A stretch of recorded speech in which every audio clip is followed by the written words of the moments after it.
Terus 8 Siti Aisyah. Siti Aisyah itu istrinya Nabi yang paling muda, yang paling masih kecil. Tapi hebatnya yang paling banyak menerima atau menyimpan hadis-hadis yang paling banyak di antaranya kehebatannya. Yang paling banyak hadis-hadis yang meriwayatkan, yang mampu daya rekam memorinya tuh bagus. Jadi Nabi ngomong rekamannya tuh rekaman langsung sini, bukan rekaman kayak sekarang kaset, bukan. Lalu dia meninggalnya Nabi tuh para sahabat pada tanya begini tuh, dia bisa menyampaikan. Itulah diantaranya istimewa. Hebatnya istimewanya apa? Masih kecil 9 tahun mau dinikahin sama orang yang sudah tua, umurnya jauh dulu ke sana. Nah, itulah diantaranya Siti Aisyah. Nah, di sini ada yang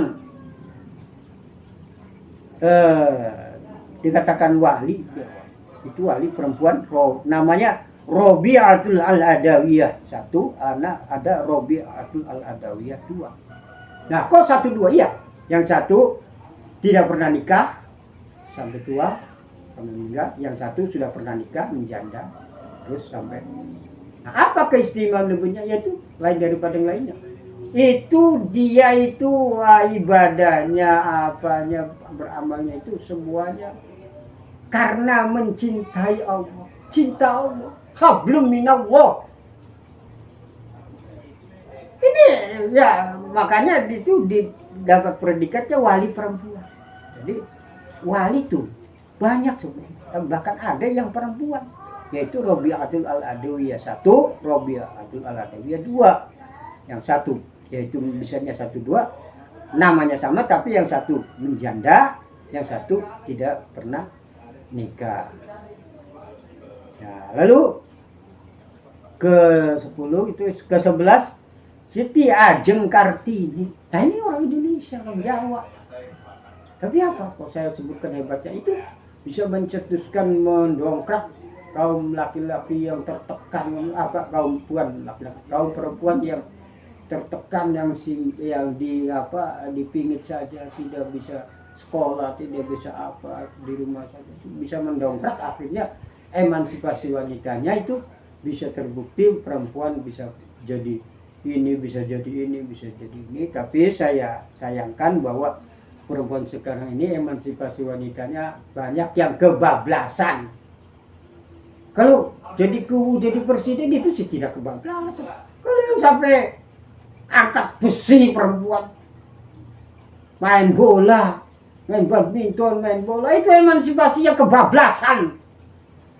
Jangan begitu. Tidak boleh hukum Islam.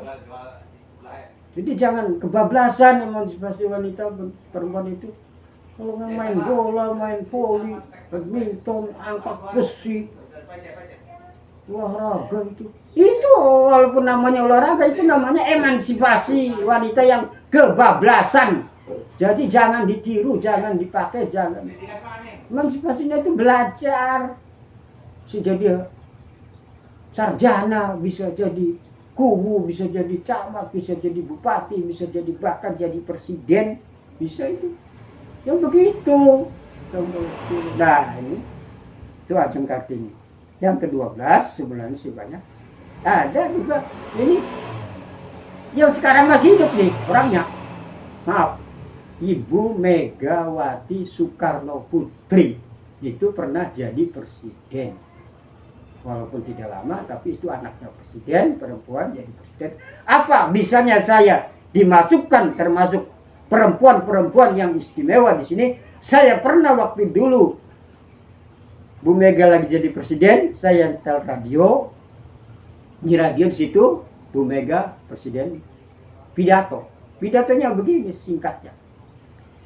Saya sebagai presiden tidak akan memberi garansi sedikit pun pada orang yang bernama si A, saya lupa namanya, yang itu orang itu mengedarkan narkoba, jadi bandar narkoba, mengedarkan narkoba, yang akan dihukum mati, akan dieksekusi hukum mati. Saya tidak memberi garansi sedikit pun. Nah, Waktu itu saya langsung mengacungkan jempol gini, ini presiden. Saya begitu di hadapan radio, tidak ada orang karena jadi saya ngomongnya di hadapan radio, ini presiden. Dia walaupun perempuan tapi jiwa kepresidenannya yang dipakai, bukan jiwa keperempuan. Kalau jiwa keperempuannya kan tidak tega, orang dibunuh kan, melihat orang yang dibunuh kan tidak tega. Ini jiwa kepresidenannya yang dipakai, bukan jiwa keperempuannya. Inilah yang saya kagum sampai sekarang, mengagumi. Jadi itu mungkin ya banyak sebenarnya keistimewaan, tapi hanya itu saja yang bisa saya sampaikan tentang masalah perempuan-perempuan yang istimewa. Sebenarnya masih banyak, tapi ini hanya sebagian kecil saja. Maaf. Begitu juga yang bisa saya sampaikan keistimewanya juga ya sebagai kecil saja. Sekian saja, wal-'afwu minkum, wassalamu alaikum warahmatullahi wabarakatuh.